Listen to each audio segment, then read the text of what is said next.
나이 들어서도 행복하게 살고 싶다면 꼭 해야 하는 것이 있습니다. 바로 버리는 것입니다. 여러분, 혹시 이런 생각 해보셨나요? 내가 예전에 이걸 좀 더 잘했더라면, 자식이 이렇게 했으면 좋았을 텐데, 남들은 다 잘 사는데, 나는 왜 이럴까? 이런 생각들이 쌓이면 마음이 무거워지고 결국 스트레스로 이어집니다. 행복한 노년을 보내는 사람들은 공통점이 있습니다. 바로 불필요한 것들을 과감하게 내려놓는 것입니다. 꼭 돈이 많거나 건강이 완벽해야 행복한 것이 아닙니다. 오히려 마음이 가벼운 사람이 더 행복한 삶을 삽니다. 오늘 영상에서는 노년에 반드시 버려야 할 6가지를 알려드릴 겁니다. 이 6가지만 내려놓아도 삶이 한결 가벼워지고 더 행복해질 수 있습니다. 끝까지 보시고 여러분도 꼭 실천해 보시길 바랍니다. 그럼 첫 번째부터 시작해 볼까요? 걱정은 인간의 본능입니다. 하지만 걱정한다고 해서 문제가 해결되는 것은 아닙니다. 오히려 걱정을 많이 할수록 스트레스가 쌓이고 건강에도 악영향을 줍니다. 특히 나이가 들수록 건강, 돈, 자식 문제에 대한 걱정이 많아지죠. 하지만 걱정한다고 건강이 나아지는 것도 아니고 돈이 갑자기 생기는 것도 아닙니다. 지나친 걱정은 몸과 마음을 모두 피곤하게 만들 뿐입니다. 이런 일이 생기면 어떡하지? 라는 생각보다는 일어나면 그때 해결하면 된다라고 생각하는 게 더 현명합니다. 실제로 많은 걱정들은 현실에서 일어나지 않는 경우가 더 많습니다. 걱정을 줄이는 가장 좋은 방법은 현재에 집중하는 것입니다. 미래를 걱정하는 대신 오늘 내가 할 수 있는 일에 집중해 보세요. 명상을 하거나 가벼운 산책을 하는 것도 걱정을 줄이는데 큰 도움이 됩니다. 걱정을 적어보고 해결할 수 있는 것과 없는 것을 구분해 보는 것도 좋은 방법입니다. 해결할 수 없는 걱정이라면 그냥 내려놓는 것이 답입니다. 건강한 노년을 보내려면 필요 없는 걱정을 먼저 버려야 합니다. 다음으로는 지나간 후회를 버리는 것이 왜 중요한지 알아볼까요? 그때 이렇게 했어야 했는데 라고 생각해 본 적 있으신가요?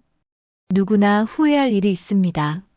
하지만 이미 지나간 일을 계속 떠올리는 것은 아무런 도움이 되지 않습니다. 오히려 후회를 반복하면 마음이 우울해지고 삶의 만족도가 낮아집니다. 노년을 행복하게 보내는 사람들은 과거보다는 현재에 집중하는 특징이 있습니다. 과거의 실수나 후회는 배움의 기회로 삼고 빨리 흘려보내는 것이 좋습니다.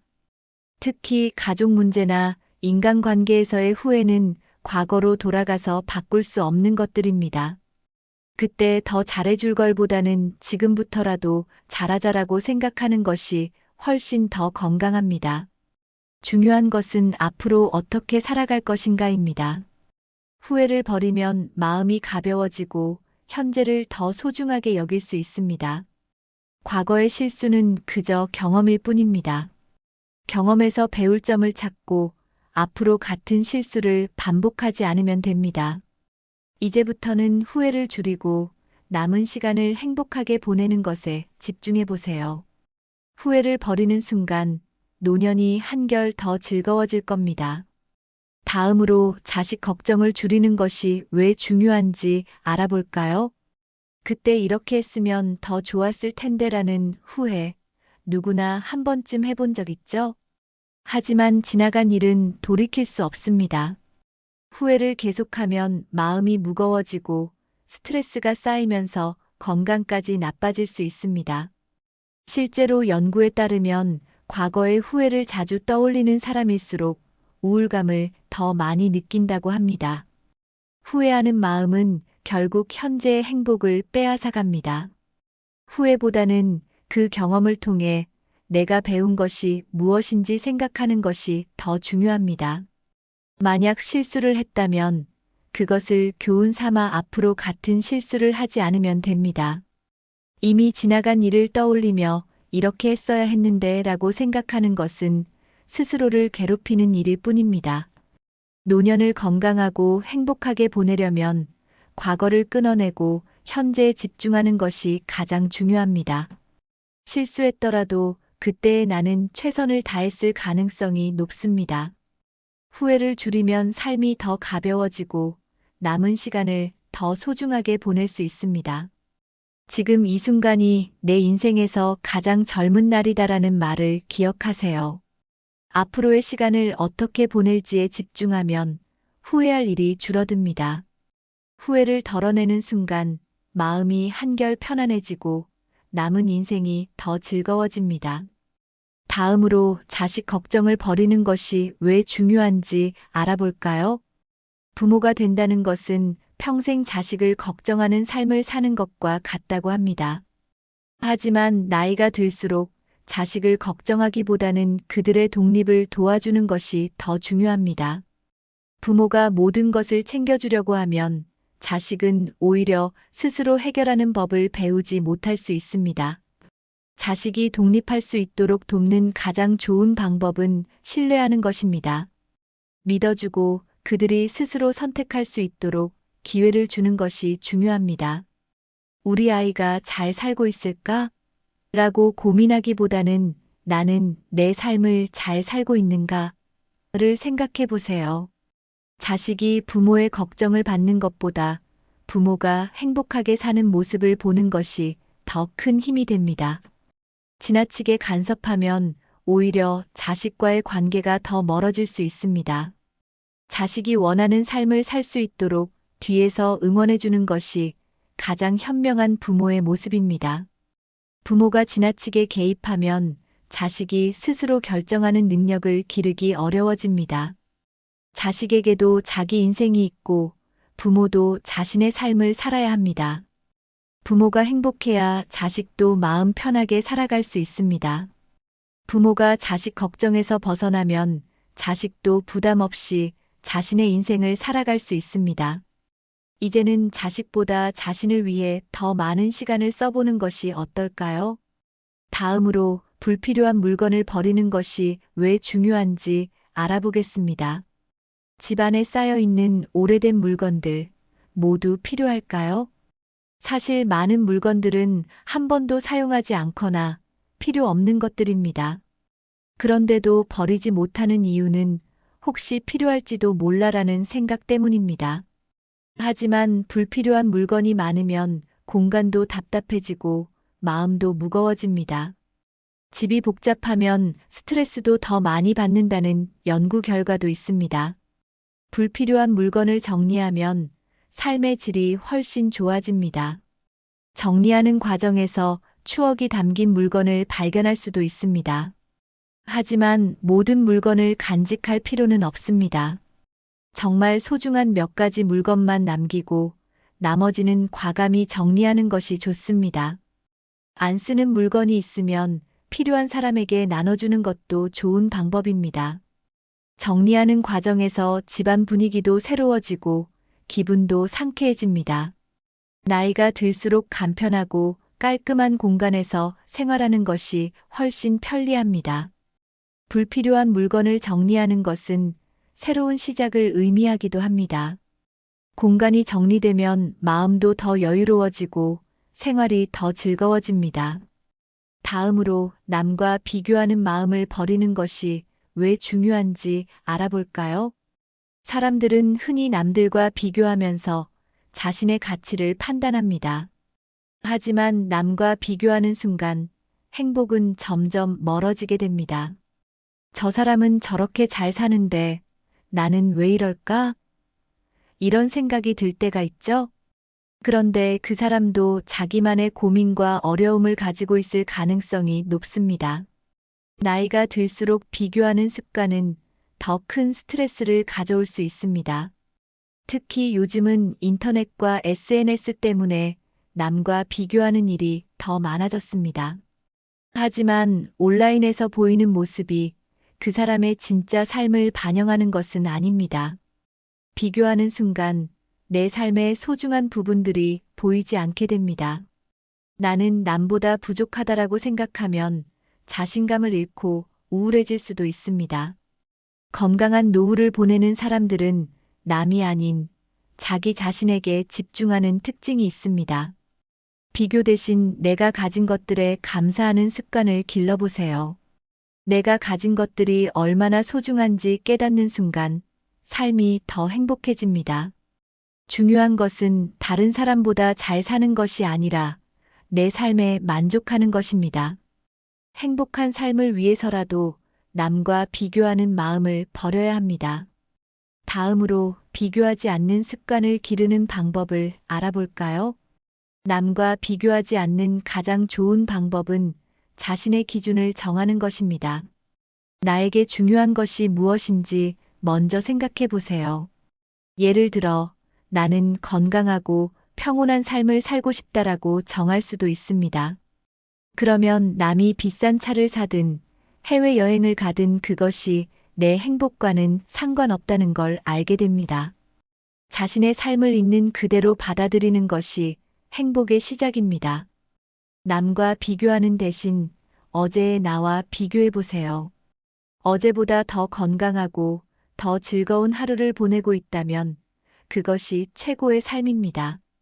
매일 내가 오늘 잘한 일을 적어보는 것도 좋은 방법입니다. 작은 성취라도 스스로 칭찬하면 자존감이 높아지고 비교하는 습관이 줄어듭니다. 주변의 행복한 사람들을 보며 부러워하기보다는 그들의 행복을 축하해주는 마음을 가져보세요. 비교는 경쟁을 만들지만 공감은 관계를 더 깊어지게 합니다. 나도 저렇게 살아야 하는데 라고 생각하는 순간 스스로를 힘들게 하는 것입니다.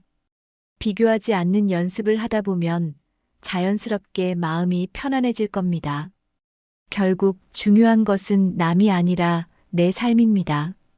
다음으로 부정적인 인간관계를 끊는 것이 왜 중요한지 알아볼까요? 나이가 들수록 좋은 사람들과 함께하는 것이 건강에도 중요합니다. 하지만 때때로 나를 힘들게 하는 사람들과 억지로 관계를 유지하는 경우도 있습니다.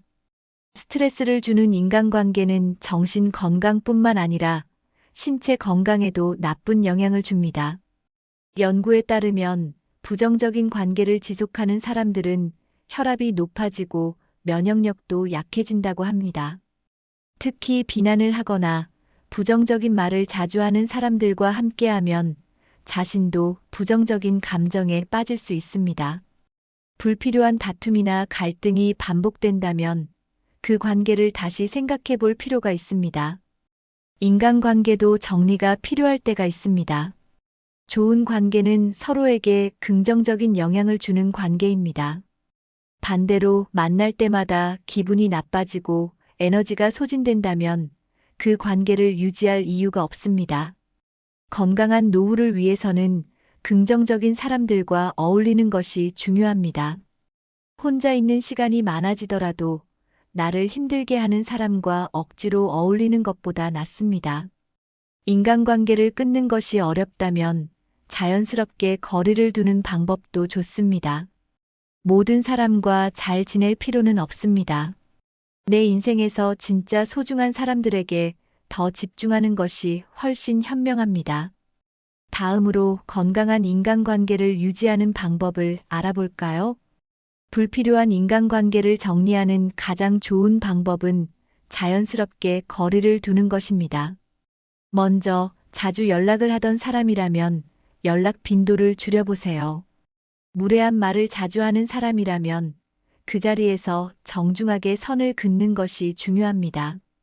관계를 정리한다고 해서 꼭 싸울 필요는 없습니다. 단순히 내가 소중하게 생각하는 관계에 더 집중하는 것이 정리의 시작입니다. 내 감정을 존중하지 않는 사람과는 멀어지는 것이 건강에도 좋습니다. 만날 때마다 피곤하고 기분이 나빠지는 관계라면 과감히 끊어도 됩니다. 좋은 인간관계는 서로 응원하고 배려하는 관계입니다.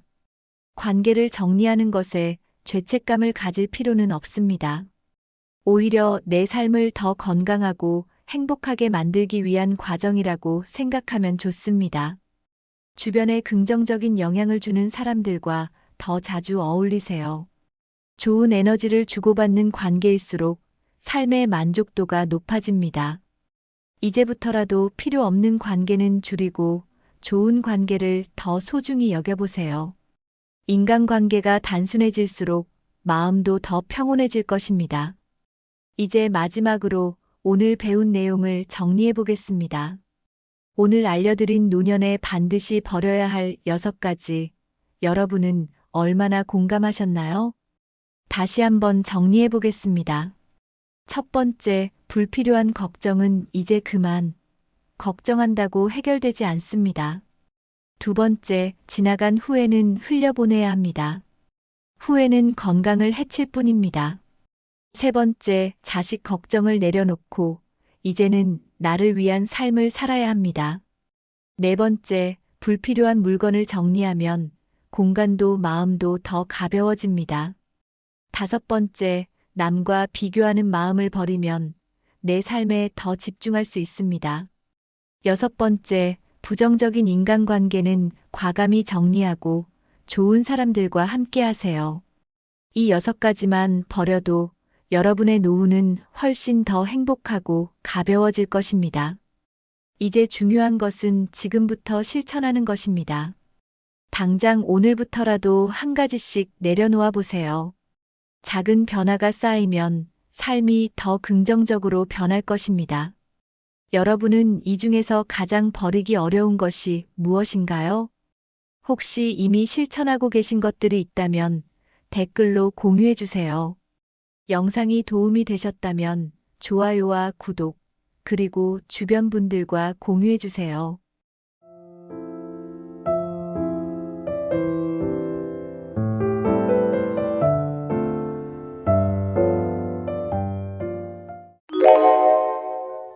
(60대) 이후의 삶에서 고독사는 더 이상 남의 이야기가 아닙니다. 특히 남성과 여성 중 누가 고독사를 더 많이 경험하는지, 그 이유는 무엇인지 궁금하지 않으신가요?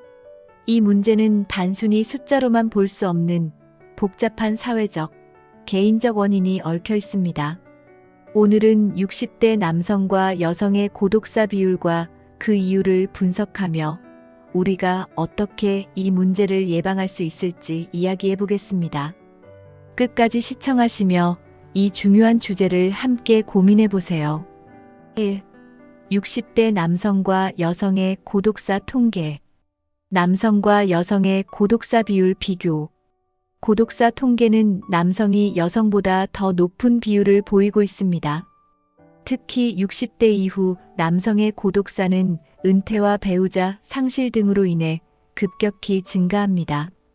여성은 남성보다 고독사 비율이 낮지만 최근 독거 여성 노인의 증가로 인해 그 비율도 점차 높아지고 있는 추세입니다. 이런 차이는 성별에 따른 사회적 역할과 관계망의 차이에서 비롯됩니다. 남성은 은퇴 후 사회적 관계가 급격히 줄어드는 반면 여성은 가족 중심의 관계를 유지하려는 경향이 있기 때문입니다. 그러나 남성도 여성도 사회적 안전망이 부족할 경우 고독사의 위험은 공통적으로 높아집니다. 이 통계는 고독사가 성별의 문제만이 아니라 사회 구조적인 문제임을 시사합니다. 사회적, 경제적 요인이 미치는 영향. 고독사는 사회적, 경제적 요인과 깊은 연관이 있습니다. 남성은 경제적 역할이 끝난 후 관계망을 잃는 경우가 많아 심리적 고립으로 이어집니다. 반면 여성은 경제적 어려움이 고독사의 주요 요인으로 작용합니다. 독거 여성 노인의 상당수는 경제적으로 자립하지 못한 상태에서 복지의 사각지대에 놓여 있습니다. 또한 가족 구조의 변화로 인해 자녀와의 관계가 단절되면서 남성과 여성 모두 고독사를 경험할 가능성이 높아집니다. 경제적 안정성과 사회적 지지망이 부족할수록 고독사의 위험은 더욱 커집니다. 이는 개인의 노력뿐만 아니라 사회적 제도의 개선이 필수적임을 보여줍니다. 2. 남성 고독사가 더 많은 이유. 은퇴 후 사회적 관계 단절. 60대 남성들은 은퇴 후 급격히 사회적 관계가 단절되는 경험을 하게 됩니다. 직장에서의 동료와의 관계가 대부분을 차지했던 이들은 퇴직과 동시에 인간관계의 큰 축을 잃게 됩니다. 이와 함께 일이라는 정체성이 사라지면서 사회적 역할도 희미해지고 고립감이 커지게 됩니다. 남성들은 친구나 가족과 감정을 공유하는데 서툴기 때문에 이런 상황에서 고독감이 더 심화됩니다. 정기적으로 만나던 사람들과의 교류가 줄어들면 새로운 관계를 형성하기 어렵게 느껴집니다. 은퇴 후 취미나 활동을 통해 관계를 이어가는 경우도 있지만 이런 사례는 상대적으로 적습니다. 결과적으로 이러한 관계 단절은 고독사의 주요 원인으로 작용합니다. 감정을 표현하지 않는 문화적 배경. 많은 남성들은 어릴 때부터 감정을 표현하는 것을 억제하는 문화적 영향을 받았습니다. 남자는 강해야 한다는 사회적 기대 속에서 자란 이들은 고독이나 외로움을 쉽게 표현하지 못합니다. 이러한 감정 억제는 내부적으로 고립감을 더욱 악화시키고 도움을 요청하지 않게 만듭니다. 친구나 가족에게 도움을 구하기보다는 혼자 문제를 해결하려는 경향이 강합니다. 이로 인해 정신 건강 문제를 겪어도 이를 숨기며 방치하다 고립되는 경우가 많습니다. 감정을 표현하고 도움을 요청하는 것은 고독사를 예방하는 중요한 방법이지만 남성들에겐 여전히 큰 도전 과제입니다. 이는 개인적인 성향을 넘어 사회적 인식의 변화를 요구합니다. 독립적인 생활 방식과 가족과의 거리감. 남성들은 은퇴 후에도 독립적인 생활 방식을 유지하려는 경향이 강합니다. 자녀나 가족에게 부담을 주지 않으려는 마음이 이런 태도를 강화합니다. 그러나 이러한 독립성은 때로는 고립으로 이어져 가족과의 관계가 멀어지는 결과를 초래하기도 합니다.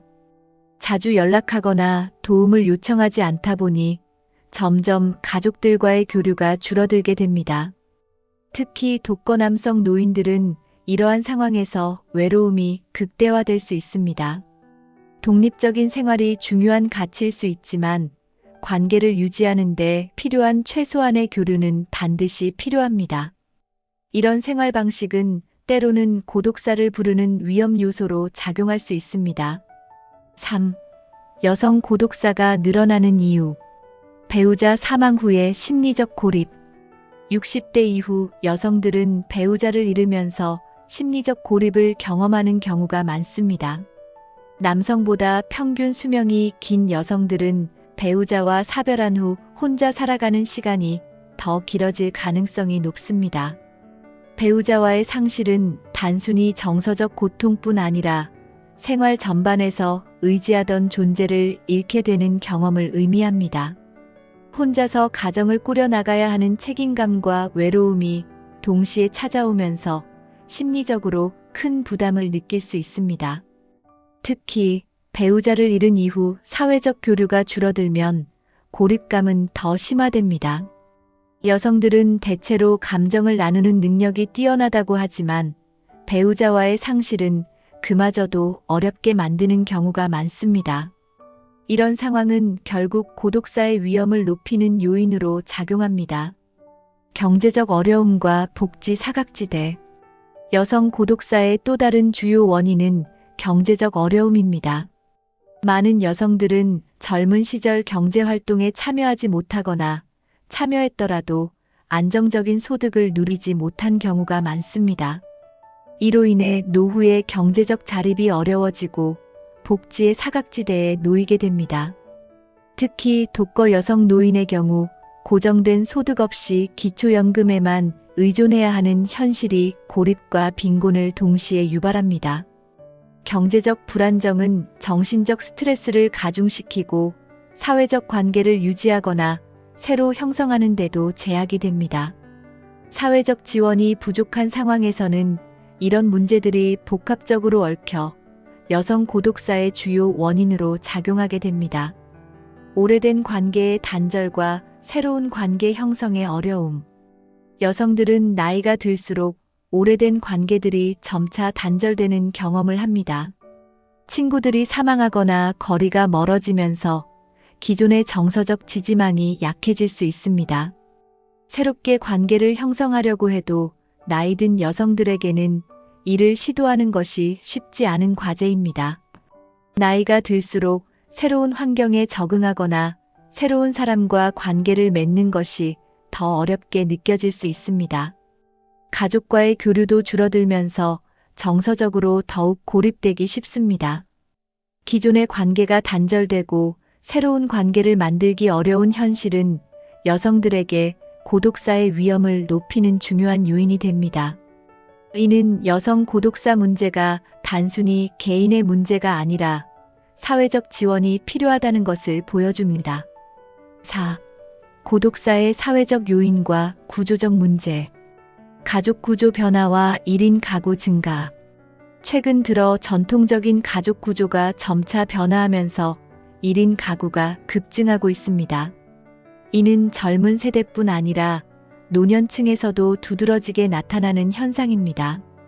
과거에는 대가족 중심으로 부모와 자녀가 함께 사는 것이 일반적이었지만 이제는 독립적인 생활 방식이 보편화되었습니다. 노년층에서는 배우자, 사별, 자녀와의 거리감 또는 가족과의 관계 단절로 인해 독거 생활을 하는 경우가 많아지고 있습니다. 1인 가구의 증가는 개인의 자유와 독립성을 강조하지만 사회적 고립의 위험도 함께 높입니다.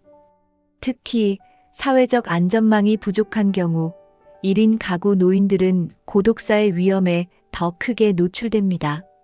이는 개인의 선택뿐 아니라 사회적 구조의 변화가 고독사 증가에 영향을 미친다는 점을 보여줍니다. 지역 커뮤니티와 사회적 지원 부족. 지역 사회에서의 커뮤니티와 지원망은 고독사를 예방하는 데 중요한 역할을 합니다. 하지만 현실적으로 많은 지역에서 이러한 커뮤니티와 프로그램이 부족하거나 접근성이 낮은 경우가 많습니다. 특히 도시 지역의 경우 이웃 간의 교류가 적고 단절된 생활 방식을 유지하는 노인들이 많습니다. 지방에서는 복지 인프라가 미비해 고립된 노인들에게 지원이 닿기 어려운 상황입니다. 지역 커뮤니티에서의 활동 참여는 노인들에게 소속감과 사회적 유대를 제공하지만 이를 활용할 수 있는 환경이 충분하지 않습니다. 결과적으로 지역사회의 관심과 복지체계의 부족은 노년층 고독사를 증가시키는 주요 요인 중 하나로 작용합니다. 노인 복지 시스템의 한계. 노인 복지 시스템은 고독사 예방에 있어 중요한 역할을 하지만 여전히 많은 한계를 가지고 있습니다. 기초연금과 같은 경제적 지원은 최소한의 생계를 유지하는 데만 초점이 맞춰져 있어 정서적 문제나 사회적 고립을 해결하는 데는 효과적이지 않습니다. 요양 서비스와 같은 물리적 지원은 극히 제한적이며 독거노인을 대상으로 한 심리적 지원 프로그램도 턱없이 부족합니다. 복지 시스템의 사각지대에 놓인 노인들은 적절한 도움을 받지 못해 더 큰 고립감을 느끼게 됩니다. 이는 개인의 문제를 넘어 제도적 개선이 필요하다는 사실을 보여줍니다. 고독사는 단순히 개인의 삶의 질 문제가 아니라 사회 전체의 관심과 노력이 필요한 중대한 문제입니다. 5. 고독사 예방을 위한 개인적, 사회적 대책. 개인적으로 고립을 피하는 방법. 고독사를 예방하기 위해서는 개인 스스로 고립을 피하려는 노력이 필요합니다. 정기적으로 가까운 친구나 가족과 연락을 유지하며 작은 대화라도 자주 나누는 것이 중요합니다. 새로운 취미를 시작하거나 지역 커뮤니티 활동에 참여해 자신의 사회적 네트워크를 확장하는 것도 좋은 방법입니다. 하루 30분 정도 산책을 하며 주변 사람들과 간단한 인사를 나누는 습관도 고립감을 줄이는 데 효과적입니다. 또한 인터넷과 스마트폰을 활용해 온라인 모임에 참여하거나 자신이 좋아하는 주제의 커뮤니티를 찾아보는 것도 추천됩니다. 이러한 작은 변화들은 정서적 안정감을 제공하며 외로움이 심화되는 것을 방지할 수 있습니다. 개인적으로 노력하는 동시에 자신이 도움을 받을 수 있는 지원 체계를 적극적으로 찾는 것도 필요합니다. 가족과 지역사회의 적극적인 역할. 가족과 지역사회는 고독사를 예방하는 데 중요한 역할을 합니다. 가족은 노년층이 정서적으로 고립되지 않도록 자주 연락하고 방문하며 작은 관심이라도 표현해야 합니다. 지역사회에서는 노인들을 위한 정기적인 모임이나 프로그램을 운영해 이들이 소속감을 느끼고 교류할 수 있는 기회를 제공해야 합니다. 예를 들어 주민센터나 지역복지관에서 산책 모임, 요가 강좌 혹은 독서 모임과 같은 활동을 기획하면 노인들의 차별을 유도할 수 있습니다. 또한 이웃 간의 교류를 장려하고 가까운 이웃이 서로 돌보는 시스템을 구축하는 것도 효과적입니다. 가족과 지역사회가 함께 협력하여 노인들이 느끼는 외로움과 고립감을 해소할 수 있는 환경을 만들어야 합니다. 제도적 개선과 노인 복지 강화 방안. 고독사를 예방하기 위해서는 제도적인 개선이 필수적입니다. 정부는 노인들을 위한 복지 제도를 강화하고 특히 독거노인을 대상으로 한 정서적, 물리적 지원 프로그램을 확대해야 합니다. 기초연금의 현실화와 함께 의료비 지원, 심리 상담 서비스, 방문 돌봄 서비스 등을 더 체계적으로 운영할 필요가 있습니다. 또한 지역사회에서 노인들을 위한 커뮤니티 공간을 늘리고 무료 프로그램을 제공해 이들이 참여할 수 있는 기회를 확대해야 합니다. 민간 차원에서도 노인 고용 기회를 제공하거나 자선단체를 통해 독거노인을 지원하는 노력이 필요합니다. 이러한 제도적 접근은 고독사를 줄이고 노인들이 더 안전하고 풍요로운 노년을 보낼 수 있는 기반이 됩니다. 60대 남성과 여성의 고독사는 단순히 성별 차이로만 설명할 수 없는 복합적인 문제입니다. 경제적 어려움, 사회적 고립, 제도적 부족 등 여러 요인이 얽혀 있는 이 문제는 개인과 사회, 정부가 함께 노력해야 해결할 수 있습니다. 오늘 다룬 내용이 고독사 문제를 이해하고 예방할 실질적인 방법을 찾는 데 도움이 되었길 바랍니다.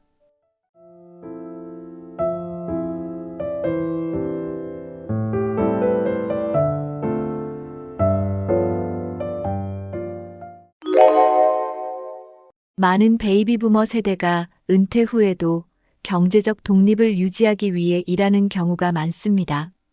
하지만 이제는 80세를 넘어도 일해야 하는 현실이 점점 보편화되고 있습니다.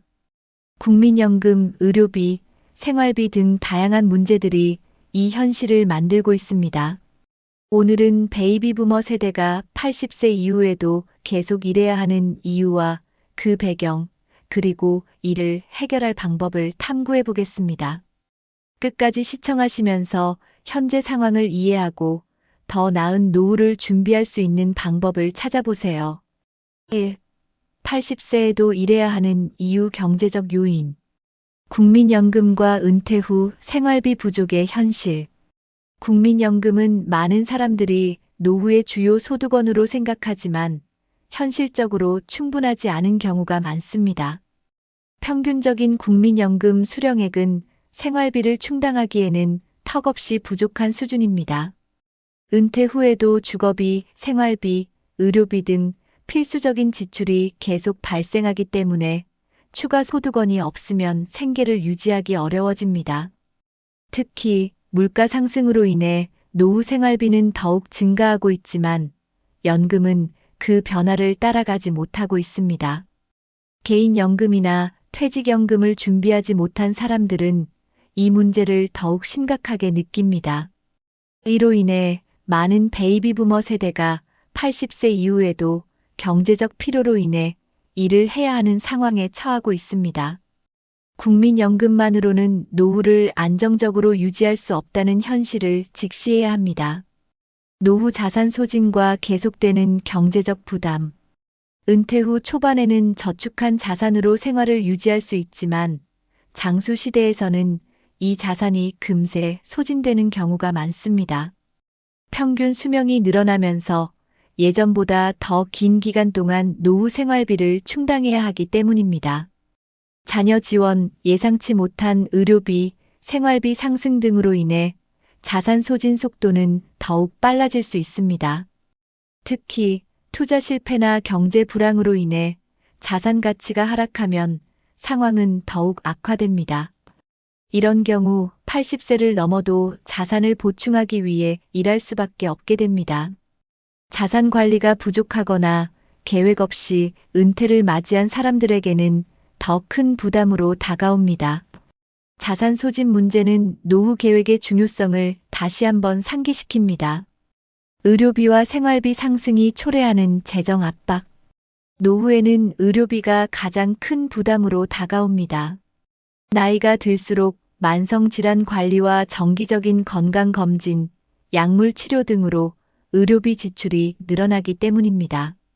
특히 예상치 못한 큰 질병이나 수술은 준비된 자산을 단번에 소진시키는 경우도 많습니다. 생활비 역시 물가 상승으로 인해 해마다 증가하고 있어 연금이나 저축으로 충당하기에 부족한 상황이 자주 발생합니다. 전기세, 가스비, 식료품비 등 필수 생활비가 점점 증가하면서 추가적인 소득원이 없다면 재정 압박은 더욱 심화됩니다.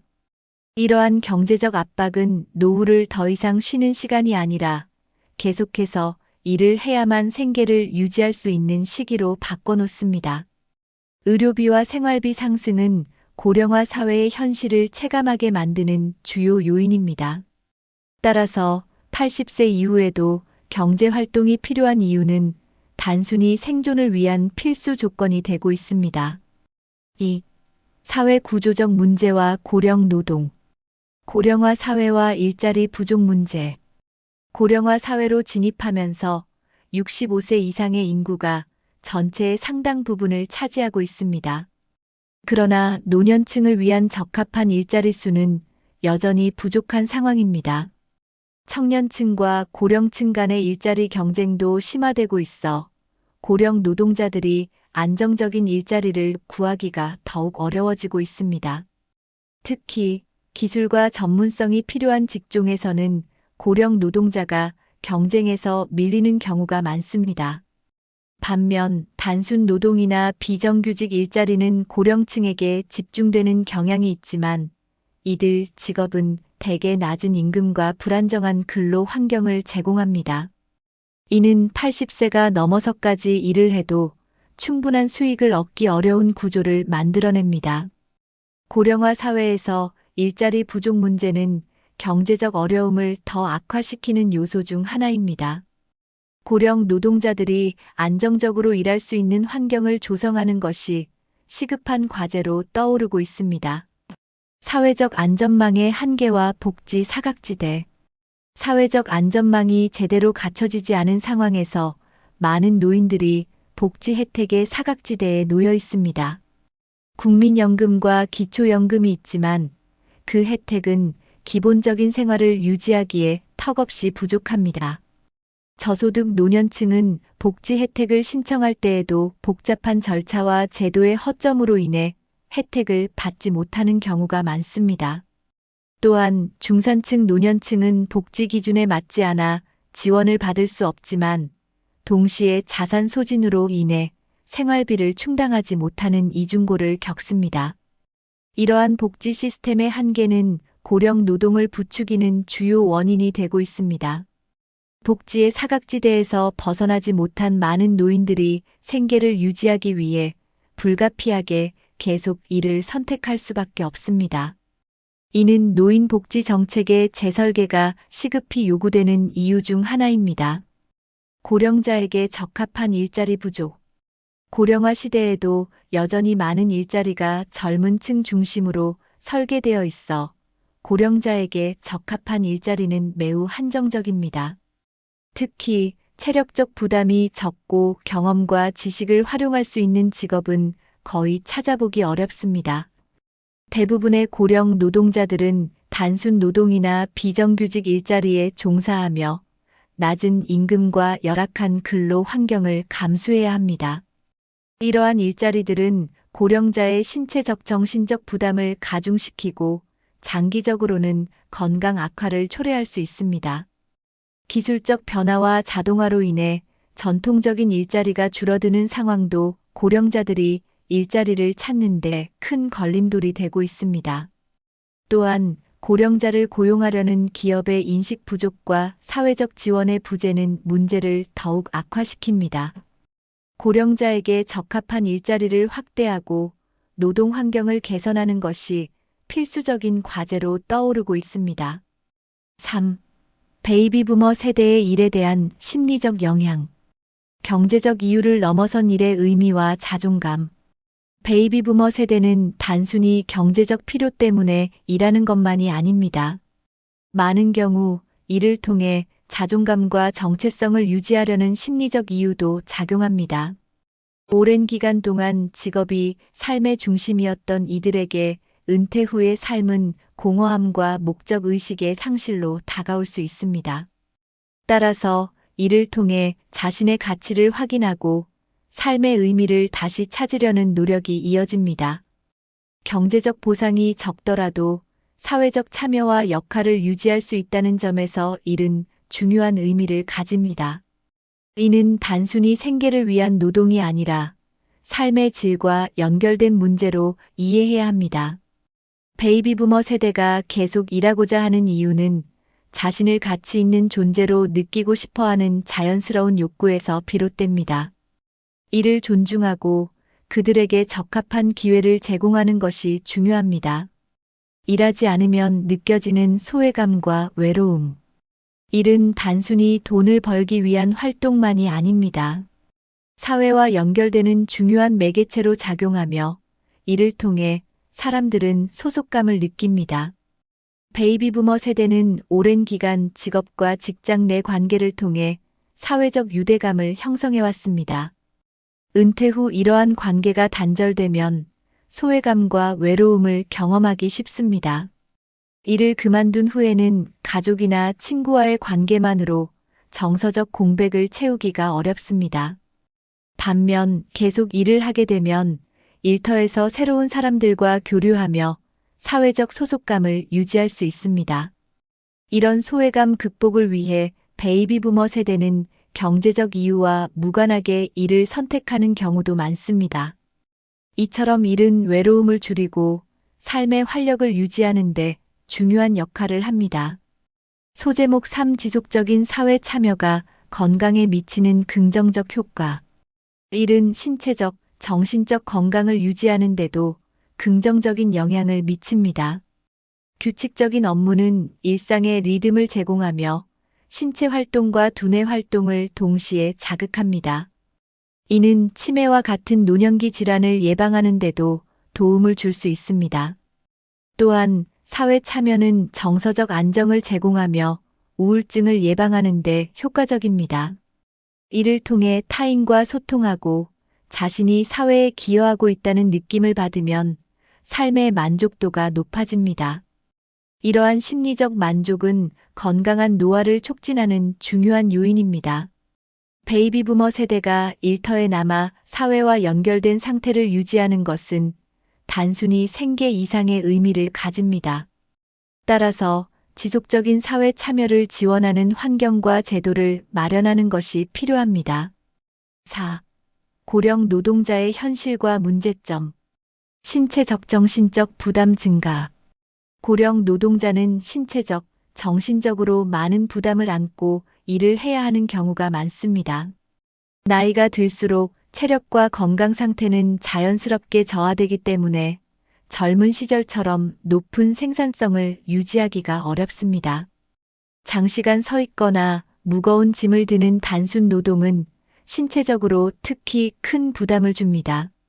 이로 인해 관절 통증, 허리 문제 등 만성 질환이 악화되는 사례도 많습니다. 정신적인 스트레스 역시 문제입니다. 새로운 기술이나 환경에 적응해야 하는 압박감은 고령자들에게 큰 스트레스로 작용합니다. 이러한 부담은 장기적으로 고령 노동자의 건강을 악화시키며 삶의 질을 떨어뜨리는 원인이 됩니다. 따라서 고령 노동자에게는 적절한 업무 환경과 부담을 덜어줄 수 있는 지원이 필수적입니다. 불안정한 고령자 고용 환경. 고령 노동자는 대개 비정규직이나 단기 계약직으로 일하는 경우가 많습니다. 이는 고용 안정성을 떨어뜨리고 지속적으로 수입을 확보하기 어렵게 만듭니다. 임금 수준 또한 낮은 경우가 많아 일하면서도 경제적으로 충분히 자립하지 못하는 상황에 놓이게 됩니다. 기업은 고령 노동자를 채용할 때 숙련도와 생산성을 이유로 임금을 낮게 책정하거나 최소한의 복지 혜택만 제공하는 경우가 많습니다. 이로 인해 고령 노동자는 근로 환경에서 소외감을 느끼며 장기적으로 경제적 불안을 겪습니다. 고용 환경의 불안정성은 고령 노동자가 직업을 선택하거나 유지하는 데 큰 장애물이 되고 있습니다.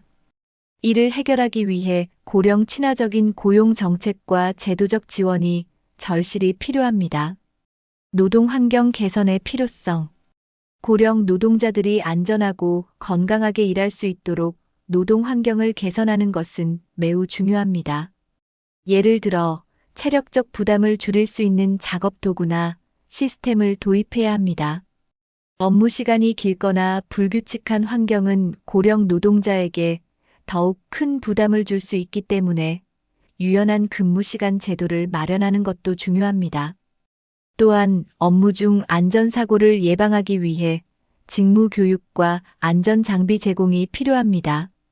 고령 노동자가 지닌 경험과 기술을 활용할 수 있는 직무 배치는 생산성과 만족도를 동시에 높이는 효과를 가져옵니다.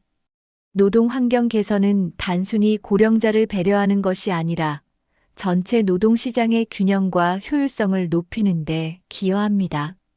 이처럼 고령 노동자의 삶의 질을 높이기 위한 제도적 변화가 필요합니다. 5. 80세 이후에도 경제적, 심리적으로 안정된 삶을 위한 준비. 조기 은퇴 계획의 재검토와 재정 설계. 조기 은퇴를 계획한 많은 사람들은 예상보다 긴 노후를 대비하지 못해 재정적 어려움에 처하게 됩니다. 은퇴 계획은 단순히 몇 년의 경제적 자립이 아니라 장수 시대에 맞춰 장기적인 재정을 설계해야 합니다. 국민연금 외에도 개인연금, 퇴직연금 같은 다양한 연금 상품을 활용해 소득원을 분산시키는 것이 필요합니다. 특히 예상치 못한 의료비나 생활비 증가에 대비한 비상자금도 반드시 마련해야 합니다.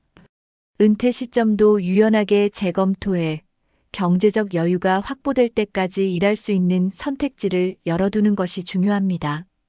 더불어 재정 전문가의 도움을 받아 자신에게 적합한 은퇴 설계와 자산 관리를 실행하는 것이 필요합니다. 장기적이고 현실적인 재정 계획은 80세 이후에도 안정된 삶을 유지하는 핵심입니다. 지속 가능한 노후 소득원 만들기. 노후를 위한 지속 가능한 소득원은 경제적 안정의 필수 조건입니다. 부동산 임대 수익, 투자 배당금, 창업 등 다양한 방법으로 은퇴 후 소득을 마련할 수 있습니다. 특히 고령자도 참여할 수 있는 소규모 창업이나 부업은 수익 창출과 동시에 사회적 교류의 기회를 제공합니다.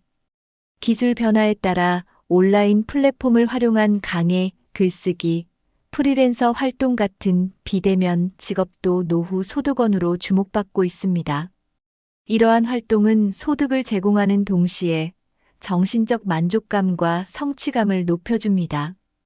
또한 취미를 활용해 수익을 창출하는 방법도 고려해 볼 만합니다. 예를 들어 공예품 제작이나 소규모 농업은 재미와 소득을 동시에 충족할 수 있는 좋은 방법입니다. 다양한 소득원을 준비하면 경제적 불안 없이 노년을 더 풍요롭게 보낼 수 있습니다. 고령자 친화적인 사회 환경 조성과 제도적 지원 방안. 고령 노동자의 삶을 개선하기 위해 사회 환경과 제도의 변화가 필수적입니다. 정부와 기업은 고령자를 위한 적합한 일자리를 창출하고 노동 환경을 개선해야 합니다. 예를 들어 체력적 부담이 적은 업무나 유연한 근무 조건을 제공하는 일자리를 늘리는 것이 중요합니다. 또한 고령자가 새로운 기술을 배우고 노동시장에서 경쟁력을 유지할 수 있도록 교육과 훈련 프로그램을 강화해야 합니다. 복지 제도를 보완해 연금이나 의료비 지원 같은 경제적 혜택을 늘리는 것도 필요합니다. 지역 사회에서는 노인들을 위한 커뮤니티와 활동 프로그램을 활성화해 정서적 지지를 제공할 수 있습니다. 이 모든 노력은 고령화 사회에서 고령자들이 경제적 정신적으로 안정된 삶을 살 수 있도록 돕는 중요한 토대가 됩니다. 80세 이후에도 일을 해야 하는 현실은 개인의 문제가 아니라 우리 사회 전반의 구조적 문제입니다. 오늘 이야기한 경제적 준비, 노동 환경 개선, 그리고 사회적 지원의 필요성을 통해 더 나은 노후를 준비할 수 있기를 바랍니다. 함께 노력해 더 나은 미래를 만들어 봅시다. 이 영상이 유익하셨다면 구독과 좋아요를 눌러주세요. 여러분의 경험과 의견을 댓글로 공유해주세요. 함께 더 나은 노년을 준비합시다.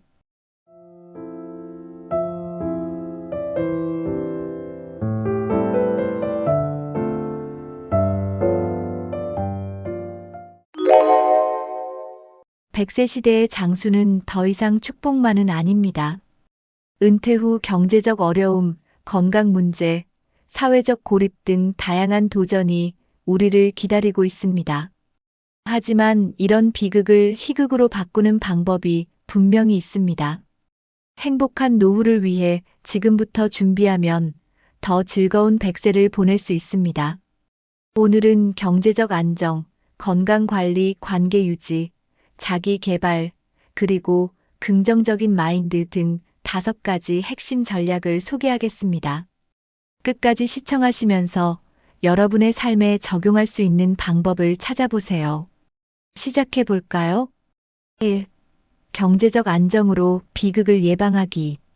은퇴 후에도 지속 가능한 소득원을 마련하는 방법. 은퇴 후에도 소득원을 유지하는 것은 안정적인 노후의 첫걸음입니다. 임대 수익, 연금, 투자 배당금 등 다양한 형태의 수익을 마련해 두는 것이 중요합니다. 특히 소규모 창업이나 온라인 플랫폼을 활용한 부업은 노후에도 적은 노력으로 꾸준한 수입을 얻을 수 있는 방법입니다. 전문 지식을 활용해 강연, 컨설팅 또는 프리랜서로 활동하는 것도 하나의 방법입니다. 또한 자산을 현금화하기 쉬운 형태로 유지에 필요할 때 사용할 수 있는 유동성을 확보하세요. 이런 소득원들은 예상치 못한 경제적 위기를 극복하는 데 큰 도움이 됩니다. 조기 은퇴를 계획 중이라면 지금부터 이런 대안을 준비하는 것이 필요합니다. 불필요한 지출을 줄이고 노후 자산을 효율적으로 관리하기. 노후를 준비하면서 지출을 줄이고 자산을 효율적으로 관리하는 것은 필수적입니다. 먼저 월별 예산을 설정해 불필요한 소비를 줄이는 습관을 들이세요. 예를 들어 지나치게 비싼 취미나 외식을 줄이고 꼭 필요한 소비에만 집중하세요. 동시에 자산 관리는 전문가와 상담해 금융 상품을 활용하거나 수익성과 안정성을 모두 고려한 투자를 하세요. 특히 고정비가 큰 주거비를 줄이기 위해 소규모 주거로 이전을 고려할 수 있습니다. 이렇게 하면 남은 자금을 더 중요한 곳에 사용할 수 있습니다. 계획적인 소비와 자산 관리는 노후의 경제적 어려움을 예방하는 핵심입니다. 노후의 재정적 안정은 삶의 질과 직결됩니다. 다양한 자산 분산 투자로 위험 최소화하기. 자산을 한 곳에 집중하기보다는 분산 투자하는 것이 노후 안정성을 높이는 방법입니다. 예를 들어 부동산, 주식, 채권, 연금 등 다양한 형태로 자산을 나누어 관리하세요. 부동산은 안정적이지만 유동성이 낮고 주식은 변동성이 있지만 장기적으로 높은 수익을 기대할 수 있습니다. 채권이나 예금과 같은 안전 자산은 경기 침체 시에도 자산을 보호하는 역할을 합니다.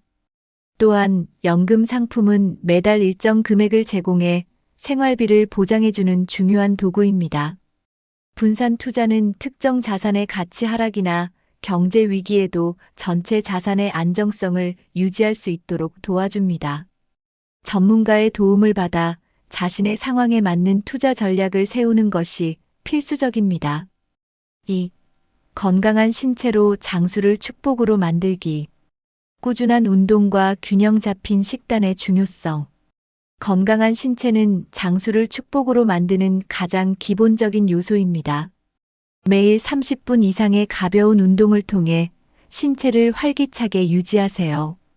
걷기, 요가, 가벼운 스트레칭 같은 운동은 체력을 유지하고 근육을 보호하는 데 효과적입니다. 식단 관리도 필수입니다. 지방과 당분을 줄이고 채소와 단백질, 좋은 탄수화물을 고루 섭취하세요. 특히 오메가-3가 풍부한 생선이나 견과류는 심혈관 건강에 좋습니다. 충분한 물 섭취와 적당한 식사량을 유지하는 것도 건강한 식습관의 기본입니다. 이런 간단한 습관들이 건강을 유지하고 의료비 부담을 줄이는데 큰 도움을 줍니다. 정기 건강검진으로 질병 예방하기. 정기적인 건강검진은 질병을 조기에 발견하고 예방하는 데 매우 중요합니다. 나이가 들수록 암, 고혈압, 당뇨병과 같은 만성질환의 위험이 높아지기 때문에 주기적인 검진이 필수적입니다. 검진 결과를 바탕으로 생활 습관을 조정하거나 필요한 치료를 시작할 수 있습니다. 예방은 치료보다 훨씬 더 비용이 적게 들며 삶의 질을 유지하는 데 중요한 역할을 합니다. 건강보험을 적극적으로 활용해 검진 비용을 줄이고 필수적인 검사를 놓치지 않도록 계획하세요. 검진을 받는 것은 단순한 의무가 아니라 미래의 건강을 위한 투자입니다. 건강한 노년을 위해 매년 일정한 시기에 검진을 받는 습관을 들이세요. 마음 건강을 지키는 스트레스 관리와 명상. 신체 건강만큼 중요한 것이 마음의 건강입니다. 스트레스는 신체와 정신 모두에 해로워서 장기적으로 건강을 악화시키는 원인이 될 수 있습니다. 일상에서 스트레스를 효과적으로 관리하기 위해 심호흡, 요가, 명상과 같은 간단한 방법을 시도해 보세요. 하루에 10분이라도 조용히 앉아 자신의 생각과 감정을 돌아보는 시간이 큰 차이를 만들어줍니다. 긍정적인 생각과 감사의 마음을 유지하려는 노력도 마음 건강에 큰 도움이 됩니다. 또한 친구나 가족과의 대화를 통해 정서적인 지원을 받는 것도 중요합니다. 스트레스를 줄이고 마음의 평화를 찾으면 신체적 건강도 자연스럽게 개선됩니다. 행복한 노년을 위해서는 몸과 마음의 균형을 유지하는 것이 핵심입니다. 3. 관계와 교류로 외로움 극복하기. 지역 커뮤니티와 동호회 활동 참여하기. 외로움은 노년기에 건강과 삶의 질을 떨어뜨리는 주요 요인입니다. 이를 극복하려면 지역 커뮤니티와 동호회 활동에 참여해 보세요. 예를 들어 독서 모임, 산책 동호회, 취미 활동 그룹 등 다양한 모임에 참여할 수 있습니다. 이런 활동은 새로운 사람들과 교류할 기회를 제공하며 소속감을 느끼게 해줍니다. 가까운 주민센터나 복지관에서 제공하는 프로그램을 찾아보는 것도 좋은 방법입니다. 활동을 통해 정기적으로 사람들을 만나고 이야기하다 보면 외로움이 크게 줄어들게 됩니다. 지역사회에서의 소소한 관계가 정서적 안정감을 제공하며 새로운 활력을 불어넣어줍니다. 이런 작은 변화가 삶에 큰 긍정적인 영향을 미칠 수 있습니다. 가족과의 정서적 유대감 유지하기. 가족과의 관계는 나이가 들수록 더 중요한 역할을 합니다. 자녀나 손주들과 시간을 보내며 따뜻한 교감을 나누는 것은 정서적 안정에 큰 도움을 줍니다. 주기적으로 전화나 메시지로 안부를 묻고 가족들과 소소한 이야기를 나누는 습관을 들이세요. 특별한 날이 아니더라도 가족과 함께하는 시간을 늘리면 유대감이 깊어지고 외로움이 줄어듭니다. 가족과의 관계가 좋아지면 삶에 대한 만족감도 자연스럽게 높아집니다. 다만 서로 간의 부담을 줄이기 위해 적절한 거리를 유지하면서도 정기적으로 교류하는 것이 중요합니다. 가족은 감정적인 지원뿐 아니라 어려운 상황에서 가장 큰 힘이 되어줍니다. 따뜻한 가족 관계는 행복한 노년을 위한 든든한 기반이 됩니다. 새로운 친구를 사귀며 활기찬 사회적 삶 만들기. 노년기에 새로운 친구를 사귀는 것은 활기찬 삶을 만드는데 매우 중요합니다. 나이와 상관없이 새로운 관계를 형성하려는 열린 마음이 필요합니다. 동네 모임, 취미 클래스, 자원봉사 활동 등 다양한 기회를 활용해 사람들과 자연스럽게 어울려 보세요. 새로운 친구를 만나면 삶에 대한 시각이 넓어지고 새로운 경험도 쌓을 수 있습니다.